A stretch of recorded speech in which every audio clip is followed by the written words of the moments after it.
ఇప్పుడు చీరాల బాపట్ల మధ్యలో ఒక ఊరు ఉందండి, స్టోస్టపురం అని చెప్పి ఒక ఊరు ఉంది.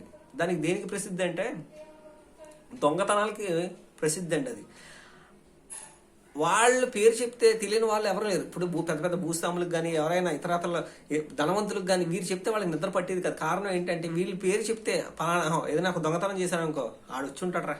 ఎవరు అంటే స్టోస్టపురం ఎవడో వచ్చి వేసేసి అంటే అంత పేరు వెళ్ళిపోయారు. అంటే అంత భయంకరమైన దొంగతనాలు దోపిడీలు చేసేవారుగా పేరుంది. కారణం ఏంటి అంటే వారు దేంట్లో ఎక్స్పర్ట్లు అంటే దొంగతనంలో. అలాగే ఒకప్పుడు వారు దొంగతనంలో ఎక్స్పర్ట్లు అయినా ఈరోజు స్టోస్టపురం చూస్తే మాత్రం దేనికి ఎక్స్పర్ట్లు అంటే వాళ్ళందరూ కూడాను సువార్తను ప్రకటించే వారిగా తయారైపోయారు. కారణం ఏంటంటే ఇదిగోండి ఈ బైబిలే.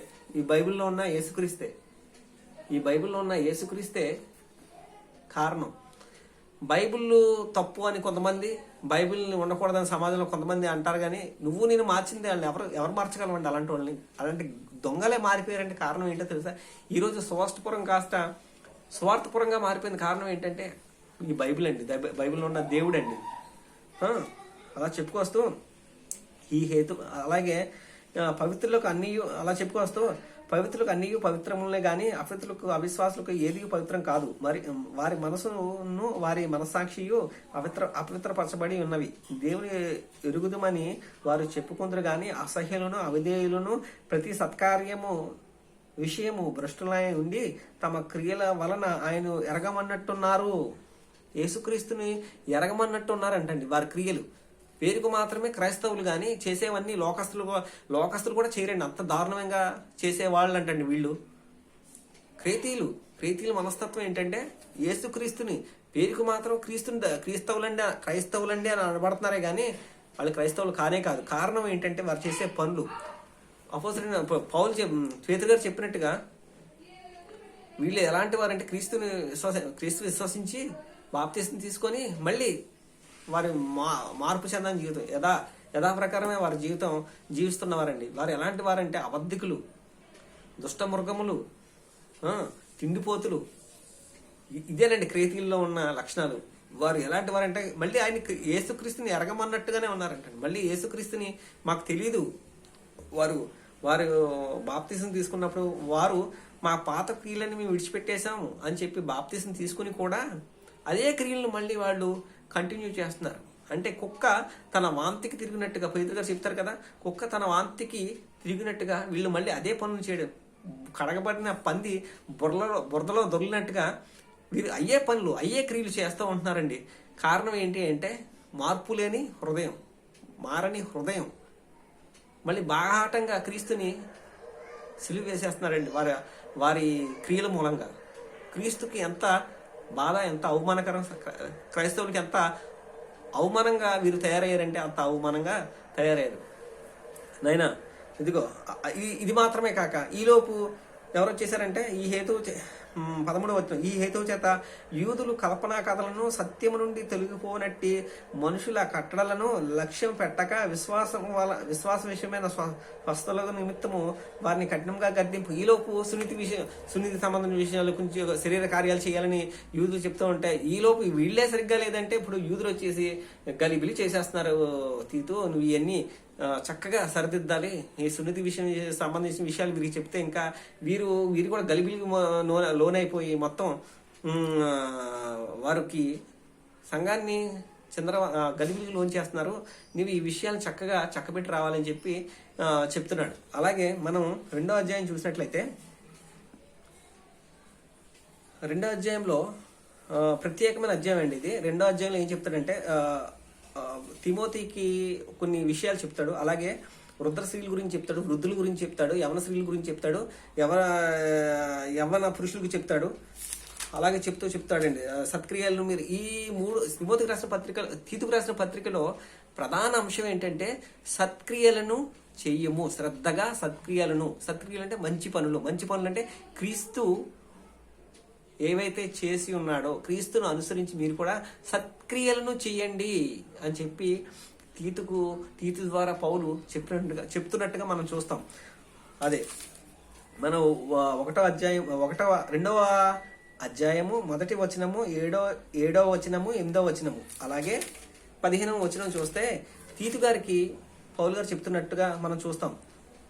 సలహాలు సూచనలు, నీవు హితబోధకు అనుకూలమైన సంగతులను బోధించుము.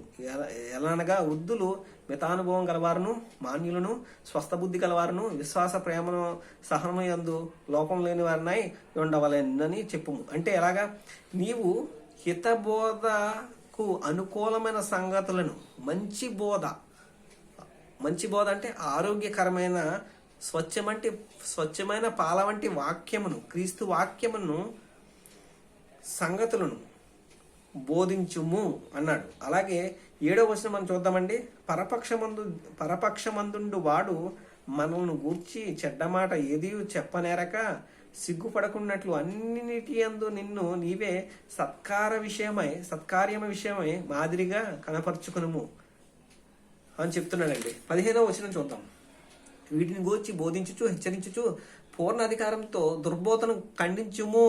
నిన్ను ఎవ్వడును తునీకరించకుండా చూసుకో తీతు, నిన్ను ఎవ్వరు తునీకరించకుండా చూసుకో అని చెప్తున్నాడండి. అలాగే వృద్ధుల కోసం ఏం చెప్తున్నాడంటే 2వ వచనం, ఎలానగా వృద్ధులు మితానుభవం గలవారును, మాన్యులను, స్వస్థబుద్ధి గలవారును, విశ్వాస ప్రేమ సహముల యందు లోపం లేని వారినై ఉండవలననియు. అలాగనే వృద్ధుల గురించి చెప్పారు. సంఘంలో వృద్ధులు ఉన్నారా? సంఘంలో వృద్ధులు ఉంటారు. వారిని మనం ఎలా భావించాలి? తండ్రి సమానంగా. వారికి ఏదైనా సలహా కానీ సూచన కానీ అయితే తండ్రికి మనం చెప్పినట్టుగా వారికి ఆ విధంగానే వారిని టీచ్ చేసి వారికి చెప్పాలి.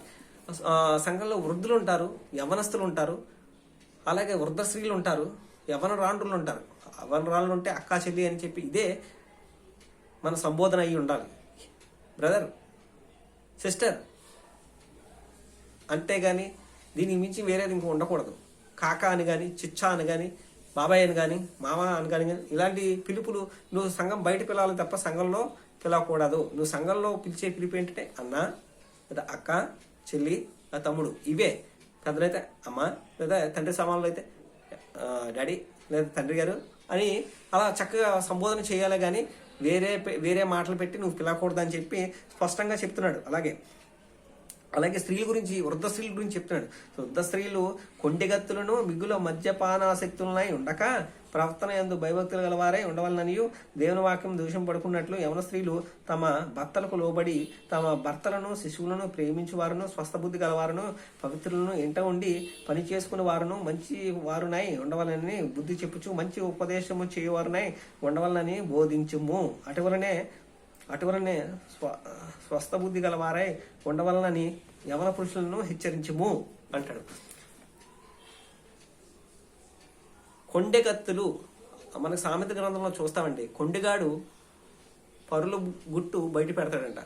ఈ స్త్రీలు ఉన్న లక్షణం ఏంటంటే, స్త్రీలు ఇక్కడ మాటలు అక్కడ చెప్పి, లేదా అక్కడ మాటలు ఇక్కడ చెప్పి, లేదా ఉన్న వాటిని తీసేసి లేని వాటిని కలిపి చెప్పడం వల్ల అక్కడ గొడవలు, సమస్యలు, వేదనలు ప్రారంభం అయిపోతాయండి. వీళ్ళు ఎలా ఉండాలి అంటే కొండెగత్తులుగా మీరు ఉండకూడదు అని చెప్తున్నాడు.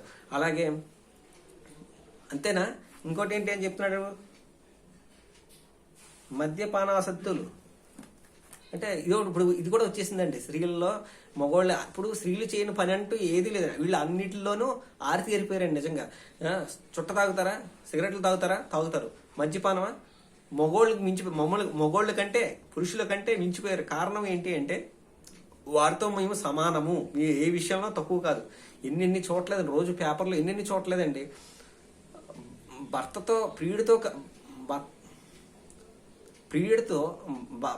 ప్రియుడితో కలిసి భర్తను హతమార్చి ప్రియుడికి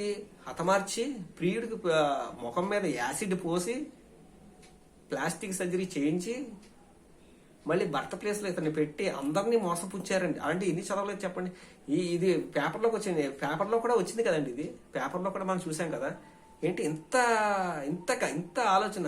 డైరెక్టర్లు సహా విస్తుపోయారండి. సినిమా డైరెక్టర్లు కూడా విస్తుపోయి ఈ ఆలోచన మాకు రాలేదేంటి అని చెప్పి విస్తుపోయి చూసిన వైనం అండి ఇది. ఇంత భయంకరంగా ఉన్నారంటే స్త్రీలు అంత భయంకరంగా ఉన్నారు. వారు అప్పుడు ఇది ఎప్పుడు ఈ బైబిల్ చెప్పింది ఎప్పుడండి ఈ మాట? 2000 సంవత్సరాల క్రితం ఈ మాటలు చెప్పాడండి, దేవుడు రాయించాడండి. ఈ రోజుకి జరుగుతుందా? ఈ రోజుకి జరుగుతుందండి. అందుకనే మీరు ఎలా ఉండాలి, ఎలా ఉండకూడదని చెప్పిన గ్రంథం అండి ఇది. ఈ బైబిల్ని ఎవరో తీయలేరని కారణం ఏంటంటే మంచి సొసైటీకి మంచి చెప్తుంది. మంచి చేయాలని ఏదైనా ఉంది అంటే గ్రంథం భూమి మీద సొసైటీకి మంచి చేయాలి, మంచిగా ఉండమని చెప్పింది ఏదైనా ఉందంటే ఇదేనండి, బైబిల్ అండి, బైబిల్ గ్రంథం అండి. అటువలనే యవన పురుషులు కూడా చెప్తున్నాడు, మీరు వాళ్ళు గొప్ప వాళ్ళేమీ కాదు కానీ అలాగే చెప్తూ ఏమంటున్నాడంటే దూషం యవన స్త్రీలు ఎలా ఉండాలి, భర్తలకు లోబడి ఉండాలి. అంతేగాని భర్త ఆఫీస్కి వెళ్ళిపోతే నువ్వు మళ్ళీ ఇక్కడ చాటింగ్ చేసి చీటింగ్ చేయకూడదు. ఎవరితోనో చాటింగ్ చేసి ఆయనేమో కష్టపడతా ఉంటాడు, నువ్వేమో వేరే వాళ్ళతో చాటింగ్ చేసి భర్తను చీట్ చేయకూడదమ్మా అని చెప్తూ, అలాగే పురుషుల గురించి ఏం చెప్తున్నాడంటే పురుషుల గురించి బాబు నువ్వు పురుషులరా మీరేం ఎక్కువేం కాదు, స్త్రీని మీరు బలహీన ఘటమని చెప్పి మీరు కాళ్ళ కింద పెట్టుకోకూడదు. అలాగే మీ నుంచి తీయబడిన స్త్రీ నెత్తి నుంచి తీయబడలేదు, కాళ్ళ నుంచి తీయబడలేదు, మీ పక్క నుంచి తీయబడింది కనుక మీరు మీ స్త్రీని బలహీన ఘట్టమని ఎరిగి మీ భార్యని మీరు ప్రేమించాలి, తను మీ హక్కునే చేర్చుకోవాలి, తనను మీరు సొంత శరీరంగా భావించాలి అని చెప్పి పౌలు గారు వారికి చెప్తున్నారు. అలాగే వారికి చెప్తున్నట్టుగా మనం చూస్తాం. అలాగే 9వ వచనంలో ఏముంటదంటే దాసులైన వారు అన్ని విషయంలో యందు మన రక్షకుడు దేవుని ఉపదేశమును అలంకరించినట్లు తమ యజమానులకు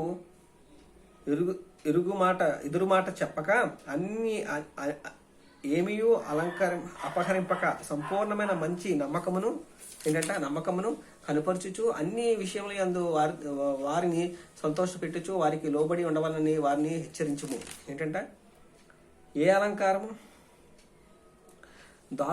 దాసులైన వారు అన్ని విషయముల యందు మన రక్షకుడుకు దేవుని ఉపదేశమును అలంకరించినట్లు.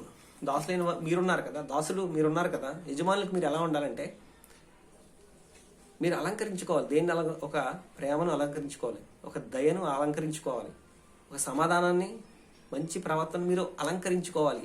ఎదురు మాట చెప్పక వారికి లోబడి ఉండాలి అని చెప్పి దాసులు చెప్తూ ఉన్నాడు ఆయన. లోబడి ఉండవాలని హెచ్చరించుము. ఎలానగా సమస్త మనుషులకు రక్షణకర్త అయిన దేవుని కృప ప్రత్యక్షమై మన భక్తిహీనతను ఇహలోక సంబంధమైన దురాశలను విసర్జించి శుభప్రదమైన నిరీక్షణ నిమిత్తము అనగా మహాదేవుడును మన రక్షకుని యేసుక్రీస్తు మహిమ యొక్క ప్రత్యక్షత కొరకు ఎదురు చూచుచు ఈ లోకంలో స్వస్థ బుద్ధితోనూ నీతితోనూ భక్తితోనూ దేంటంటే స్వస్థ బుద్ధి ఉండాలంట, నీతితోనూ భక్తితోనూ బ్రతుకుచుండవలనని మనకు బోధించుచున్నది అని చెప్పుకొస్తూ 3వ అధ్యాయానికి వస్తాడండి. 3వ అధ్యాయానికి వచ్చినప్పుడు సత్క్రియలు. అలాగే 3వ అధ్యాయంలో ప్రధానంగా మనం చూసేది ఏంటంటే 3వ వచనం అండి. ఎందుకనగా మనం కూడా మునుపు అవివేకులు, మనం పూర్వస్థితిని జ్ఞాపకం చేస్తాడు. మనం ఒకప్పుడు ఇలా ఉన్నాము, మనం ఇలా ఉన్న మనల్ని దేవుడు ప్రాణంగా ప్రేమించి మన పాపాలన్నీ క్షమించాడు అని చెప్పి చెప్పుకొస్తాడు. ఎందుకనగా మనం కూడా మునుపు అవివేకమును అవిధేయులను మోసపోయిన వారమును నానా విధములైన దురాశలను భోగములకును దాసులమై ఉండి దుష్టత్వమున అందును అసూయ అందును కాలం గడుపుచు అసహ్యులమై ఒకరినొకడు ద్వేషించి ఉంటిమి. మన రక్షకుడైన దేవుని యొక్క దయయు మానవుల ఎడల ఆయనకున్న ప్రేమయు ప్రత్యక్షమైనప్పుడు మనము నీతిని అనుసరించి చేసిన క్రియల మూలముగా కాక తన కనికరము చొప్పునే పునర్జన్మ సంబంధమైన స్థానము ద్వారాను అంటే బాప్తిస్మం ద్వారా పరిశుద్ధాత్మ మనకు నూతన స్వభావం కలుగు చేయడం ద్వారాను మనల్ని రక్షించెను. మనం ఆయన కృప వలన నీతిమంతులమని తీర్చబడి నిత్య జీవనం కూర్చున్న నిరీక్షణను బట్టి దానికి వారసులమై వారసమే ఆ పరిశుద్ధాత్మ మన రక్షకుడైన యేసుక్రీస్తు ద్వారా ఆయన మన మీద సమృద్ధిగా కుమ్మరించెను.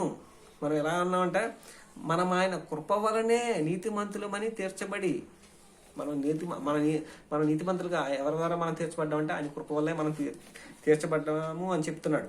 అలాగే లాస్ట్ని ఏమంటాడంటే ఇక చూసారా 14వ వచనంలో 2వ అధ్యాయం 14వ వచనంలో ఆయన సమస్తమైన దుర్నీతి నుండి మనల్ని విమోచించి సత్క్రియల ఎందైన ఆసక్తి గల ప్రజల తన కోసము పవిత్రపరచుకొని తన సొత్తుగా సత్క్రియల ఎందైన ఆసక్తి గల ప్రజలను అనగా సత్క్రియ చేయాలి. అలాగే మన 3వ అధ్యాయం 14వ వచనం మనం చూసినట్లయితే మన వారును నిష్ఫలు కాకుండా నిమిత్తము అవసరం పట్టి సమయోచితమైన సత్క్రియలు శ్రద్ధగా చేయుటకు నేర్చుకొనవలెను. ఈ పత్రిక మొత్తం చెప్పేది ఏంటంటే చివరిగా మీరు సత్క్రియలను చెయ్యండి, సత్క్రియలు చేయడంలో ఆశ కలిగి ఉండండి అది దేవునికి యోగ్యమై ఉన్నది అని చెప్తూ నేను గ్రీకు వెళ్ళిపోతున్నాను. నికోపోలిలో శీతాకాలం గడపాలని నేను నిర్ణయించుకుని ఉన్నాను. నికోపోలి అంటే గ్రీకులో ఉంది కదండి. కనుక నేను నికోపోలికి వెళ్ళిపోతున్నాను అలా చెప్తూ, అత్యమాయనను తుకికనైనను నీ వద్దకు పంపినప్పుడు అక్కడికి నా యొద్దకు వచ్చుటెక్క యత్నం చేయము, ధర్మశాస్త్రం ఏదైనా అని చెప్పుకుంటూ వస్తూ వాళ్ళకి చివరన నా వద్ద వారు మీకు వందనాలు చెప్తున్నారు, విశ్వాసం బట్టి మిమ్మల్ని ప్రేమించే వారికి మా వందనం చెప్తారని చెప్తూ ఈ పత్రికను ముగిస్తాడండి పౌలు గారు. అద్భుతమైన తీతండి, అద్భుతమైన పరిచారకుడు. పరిచర్యలో పౌలు గారికి ఎంతగానో సహాయపడిన వ్యక్తిగా మనం చూస్తున్నాం. అలాగే ఫిలోమోనుకు రాసిన పత్రికను రాబోయే రోజుల్లో ధ్యానిద్దాం. మనకు అనుగ్రహించిన ఈ పత్రికను బట్టి దేవునికి కృతజ్ఞతాస్తులు చెల్లిస్తున్నాను. మరొకసారి పత్రికను బాగా క్షుణ్ణంగా అర్థం చేసుకున్నాం కనుక ఈసారి పత్రిక చదివినట్టు మనకు ఇంకా తేటగా అర్థం అవుతుంది కనుక మరొకసారి పత్రిక చదవమని ప్రార్థిస్తున్నాను. అలాగే పత్రిక చదవమని చెప్తున్నాను. అలాగే నా గురించి కూడా ప్రార్థన చేయండి. మీ కృపలో, దేవుని కృపలో వదిలిలాగిన ఇంకా వాక్యాన్ని బాగా వివరించడానికి నా గురించి అంత ప్రార్థించమని దేవుని సేవలో మీ ఆనంద్ కుమార్. Thank you.